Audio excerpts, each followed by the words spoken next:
நாம 2017 ஜல்லிக்கட்டு வேணும்னு போராடணுமே, இவங்க அதுக்கு முன்னாடியே தடையை மீறி ஜல்லிக்கட்டு நடத்தி தடையை நீக்கணும்னு போராடி கைதாகி இருக்காங்க. இப்படி எல்லாத்துக்குமே போராடிட்டே இருக்க முடியுமா? போராடுறவங்களே அரசை நிர்வகிச்சா போராட்டங்களே தேவை இருக்காதுல்ல.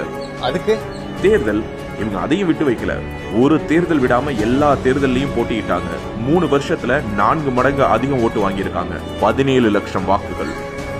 ஓட்டு காசு கொடுக்காம, செலிபிரிட்டி வேல்யூவே இல்லாம எப்படிங்க இவ்வளவு ஓட்டு விடும்? திட்டங்கள் தான். தேர்தல் அறிக்கையில இவங்க முன் வச்ச நல்ல திட்டங்களை பார்த்து பக்கத்து மாநிலங்கள்ல நிறைவேற்ற ஆரம்பிச்சிட்டாங்க. உதாரணமா மீனவர் பாதுகாப்புக்காக நெய்தல் படை அமைக்கப்படும் சொன்னாங்க. கேரளாவில் நெய்தல் படை அமைச்சிட்டாங்க. இவங்களோட ட்ரேட்மார்க்கே இவங்க முன்வைக்கிற தற்சார்பு பொருளாதார கொள்கை தான்.